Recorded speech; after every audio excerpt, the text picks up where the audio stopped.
রান্নার কড়াইতে যে এত সুন্দর নরম তুলতুলে জালিদার ফুলকো চিতই পিঠা তৈরি করা যায়, আপনারা না দেখলে বিশ্বাসই করবেন না।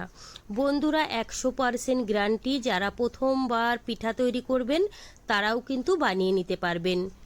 বন্ধুরা, এখানে আমি 1 বাটি আতপ চাল দিয়ে বানিয়েছি, চালের গুঁড়োর ঝামেলা ছাড়াই। চলুন তাহলে শুরু করা যাক। সবার প্রথমে নিয়েছি 1 বাটি আতপ চাল। ফুটন্ত গরম জলে আমি 1 ঘন্টা আগে ভিজিয়ে রেখেছিলাম। এবার কিন্তু চালগুলো খুব ভালো করে ধুয়ে নিতে হবে। তারপরে একটা মিক্সারের বাটিতে নিতে হবে। দিয়ে দেব সামান্য একটু জল। জলটা দিয়ে খুব ভালো করে পেস্ট বানাতে হবে বন্ধুরা, যেন কোনো দানা ভাব না থাকে। দেখুন বন্ধুরা, ব্যাটারের মধ্যে কিন্তু কোনো রকম দানা ভাব নেই, আপনারা কিন্তু দেখেই বুঝতে পাচ্ছেন। এবার কিন্তু 1 থেকে 2 মিনিট আমি খুব ভালো করে মিশিয়ে নেব। তোমরা চাইলে কিন্তু হাত দিয়েও মিশাতে পারো। ব্যাটারটা কিন্তু অনেকটাই ঘন, আমি এখানে জল দিয়ে দেব। চিতই পিঠার ব্যাটার কিন্তু অবশ্যই পাতলা করে তৈরি করতে হবে, না হলে কিন্তু পিঠাগুলো ভালো হবে না। এবার দিয়ে দেব পরিমাণ মতো লবণ আর দিয়ে দেব জল। বন্ধুরা, জলটা কিন্তু অবশ্যই কুসুম গরম দিতে হবে। অল্প অল্প জল দিয়ে একটা পাতলা ব্যাটার তৈরি করে নেব।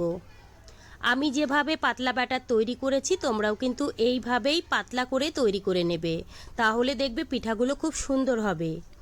এবার দিয়ে দেবো এখানে আমি 1/2 চামচ বেকিং পাউডার। বেকিং পাউডারটা দিয়ে খুব ভালো করে মিশিয়ে নেব।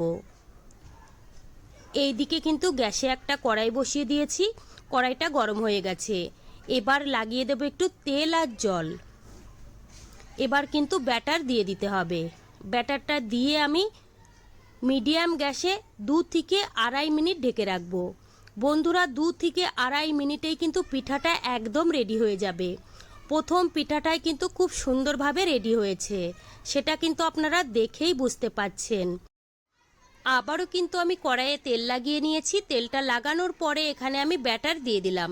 ব্যাটার দিয়ে মিডিয়াম গ্যাসে আমি 2 থেকে 2.5 মিনিট ঢেকে রেখেছিলাম।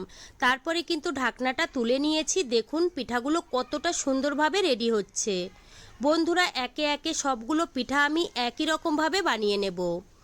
এখানে কিন্তু আমি 4 থেকে 5টা পিঠা আপনাদের বানিয়ে দেখিয়ে দিলাম। সবগুলো পিঠা কিন্তু একই রকমভাবে ফুলকো ফুলকো জালিদার হচ্ছে। সবগুলো চিতই পিঠা কিন্তু আমি বানিয়ে নিয়েছি। এবার একটা প্লেটের মধ্যে সাজিয়ে নেব। দেখুন বন্ধুরা, পিঠাগুলো কতটা নরম তুলতুলে জালিদার ফুলকো হয়েছে। এই পিঠাগুলো কিন্তু দুধে ভেজালেও খেতে ভীষণ ভালো লাগে।